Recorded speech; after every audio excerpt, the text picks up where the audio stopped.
Hi friends, പുതിയൊരു വീഡിയോയിലേക്ക് എല്ലാവർക്കും സ്വാഗതം. ഇന്നത്തെ ടോപ്പിക്ക് വായനാദിന ക്വിസ്. അപ്പോൾ നമുക്ക് നേരെ വീഡിയോയിലേക്ക് കിടക്കാം. നെൽസൺ മണ്ടേലയുടെ ആത്മകഥയുടെ പേരെന്താണ്? നെൽസൺ മണ്ടേലയുടെ ആത്മകഥയുടെ പേരെന്താണ്? ഉത്തരം ലോങ് വാക്ക് ടു ഫ്രീഡം. കാവ്യലോക സ്മരണകൾ ആരുടെ ആത്മകഥയുടെ പേരാണ്?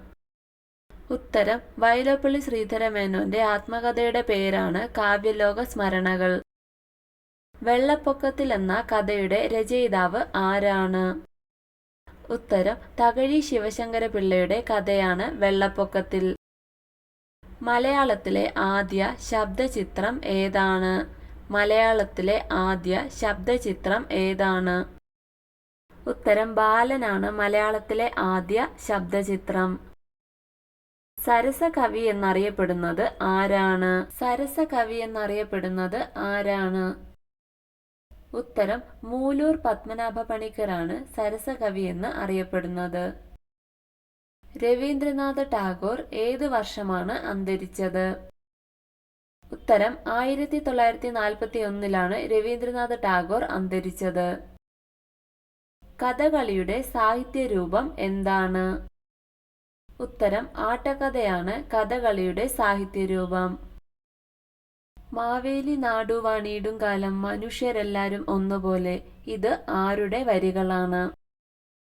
ഉത്തരം മാവേലി നാടുവാണീടും കാലം മനുഷ്യരെല്ലാരും ഒന്നുപോലെ, ഇത് സഹോദരൻ അയ്യപ്പന്റെ വരികളാണ്. ഒക്ടോബർ 27 നൽകുന്ന അവാർഡ് ഏതാണ്? ഉത്തരം വയലാർ അവാർഡാണ് ഒക്ടോബർ 27 നൽകുന്നത്. മലയാളത്തിലെ ആദ്യത്തെ രാഷ്ട്രീയ ചെറുകഥയുടെ രചയിതാവ് ആരാണ്? ഉത്തരം പൊൻകുന്നം വർക്കി. ഞാനൊരു പുതിയ ലോകം കണ്ടു എന്ന കൃതി ആരുടേതാണ്? ഞാനൊരു പുതിയ ലോകം കണ്ടു എന്ന കൃതിയുടെ രചയിതാവ് ആരാണ്? ഉത്തരം AK ഗോപാലന്റെ കൃതിയാണ് ഞാനൊരു പുതിയ ലോകം കണ്ടു. മലബാർ മാനുവൽ എന്ന പ്രശസ്തമായ ചരിത്ര ഗ്രന്ഥം രചിച്ചത് ആരാണ്? ഉത്തരം വില്യം ലോഗന്റെ കൃതിയാണ് മലബാർ മാനുവൽ. മലയാള ഭാഷയിലെ സമഗ്ര സംഭാവനയ്ക്ക് നൽകുന്ന പുരസ്കാരം ഏതാണ്? മലയാള ഭാഷയിലെ സമഗ്ര സംഭാവനയ്ക്ക് നൽകുന്ന പുരസ്കാരം ഏതാണ്? ഉത്തരം വള്ളത്തോൾ പുരസ്കാരമാണ് മലയാള ഭാഷയിലെ സമഗ്ര സംഭാവനയ്ക്ക് നൽകുന്ന പുരസ്കാരം. മഹാകവി ഒളപ്പമണ്ണയുടെ പൂർണ്ണനാമം എന്താണ്? ഉത്തരം ഒളപ്പമണ്ണ സുബ്രഹ്മണ്യൻ നമ്പൂതിരി. എഴുത്തച്ഛൻ പുരസ്കാരം വീട്ടിൽ കൊണ്ടു തന്നാലേ സ്വീകരിക്കൂ എന്ന് നിർബന്ധം പിടിച്ച സാഹിത്യകാരൻ ആരാണ്? ഉത്തരം പൊൻകുന്നം വർക്കിയാണ് എഴുത്തച്ഛൻ പുരസ്കാരം വീട്ടിൽ കൊണ്ടു തന്നാലേ താൻ സ്വീകരിക്കൂ എന്ന് നിർബന്ധം പിടിച്ചത്. ഒലിവർ ട്വിസ്റ്റ് എന്ന കൃതിയുടെ രചയിതാവ് ആരാണ്? ഉത്തരം ചാൾസ് ഡിക്കൻസ് ആണ് ഒലിവർ ട്വിസ്റ്റ് എന്ന കൃതിയുടെ രചയിതാവ്. കേരള ടാഗോർ എന്നറിയപ്പെടുന്നത് ആരാണ്? ഉത്തരം വള്ളത്തോൾ നാരായണമേനോനാണ് കേരള ടാഗോർ എന്ന് അറിയപ്പെടുന്നത്.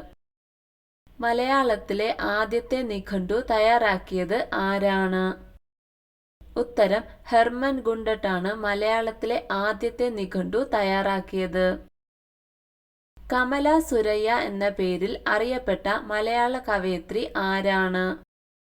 ഉത്തരം മാധവിക്കുട്ടിയാണ് കമല സുരയ്യ എന്ന പേരിൽ അറിയപ്പെട്ടത്. മലയാളത്തിലെ ആദ്യ നിശബ്ദ ചലച്ചിത്രം ഏതായിരുന്നു? മലയാളത്തിലെ ആദ്യ നിശബ്ദ ചലച്ചിത്രം ഏതായിരുന്നു? ഉത്തരം വിഗതകുമാരനാണ് മലയാളത്തിലെ ആദ്യ നിശബ്ദ ചലച്ചിത്രം. കേരളത്തിലെ പക്ഷികൾ എന്ന പുസ്തകത്തിന്റെ രചയിതാവ് ആരാണ്? കേരളത്തിലെ പക്ഷികൾ എന്ന പുസ്തകത്തിന്റെ രചയിതാവ് ആരാണ്? ഉത്തരം ഇന്ദുചൂടൻ. മലയാള സാഹിത്യത്തിലെ പൂങ്കുയിൽ എന്നറിയപ്പെടുന്നത് ആരാണ്? ഉത്തരം വള്ളത്തോൾ നാരായണമേനോനാണ് മലയാള സാഹിത്യത്തിലെ പൂങ്കുയിൽ എന്ന് അറിയപ്പെടുന്നത്. വായനയിലൂടെ വളരാത്തവൻ മൃഗതുല്യൻ എന്നു പറഞ്ഞത് ആരാണ്? ഉത്തരം വില്യം ഷേക്സ്പിയർ ആണ് വായനയിലൂടെ വളരാത്തവൻ മൃഗതുല്യൻ എന്ന വാക്കുകൾ പറഞ്ഞത്. സുമംഗല എന്ന തൂലികാനാമത്തിൽ രചനകൾ നടത്തിയത് ആരാണ്? സുമംഗല എന്ന തൂലികാ നാമത്തിൽ രചനകൾ നടത്തിയത് ആരാണ്? ഉത്തരം ലീല നമ്പൂതിരിപ്പാട്. സ്വാതന്ത്ര്യ സമരത്തെ പശ്ചാത്തലമാക്കി തോപ്പിൽ ഭാസി രചിച്ച നാടകത്തിന്റെ പേരെന്താണ്? ഉത്തരം മൂലധനം എന്ന നാടകമാണ് സ്വാതന്ത്ര്യ സമരത്തെ പശ്ചാത്തലമാക്കി തോപ്പിൽ ഭാസി രചിച്ചത്. മലയാള സിനിമയുടെ പിതാവ് എന്നറിയപ്പെടുന്നത് ആരാണ്? മലയാള സിനിമയുടെ പിതാവ് എന്ന് അറിയപ്പെടുന്നത് ആരാണ്? ഉത്തരം JC ഡാനിയലാണ് മലയാള സിനിമയുടെ പിതാവ് എന്ന് അറിയപ്പെടുന്നത്. വീഡിയോ ഇഷ്ടമായ ലൈക്ക് ചെയ്യൂ. കൂടുതൽ വീഡിയോകൾക്കായി ചാനൽ സബ്സ്ക്രൈബ് ചെയ്യൂ. Thank you for watching my video.